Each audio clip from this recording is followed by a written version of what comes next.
Today we have the 2022 Tesla Model Y. This is the long range dual motor edition with just under 37,000 miles.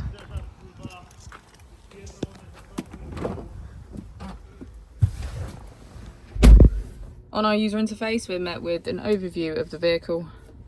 This allows us to open the bonnet, charging port and boot, all from within inside the car. If we click on our Tesla icon in the bottom right, we can access controls, dynamics, charging, autopilot, seats, schedule, safety, service and software. If we click on additional vehicle information, we can get a deeper analysis of the vehicle spec. The Model Y comes with a 360 degrees camera, and with that you can access your dash cam. If we press here, we can access our climate control with heated seats on either side, our heated windscreen and heated steering wheel. As we go into the back of the vehicle, you can see that it has a full leather black interior and get a good view of our panoramic roof.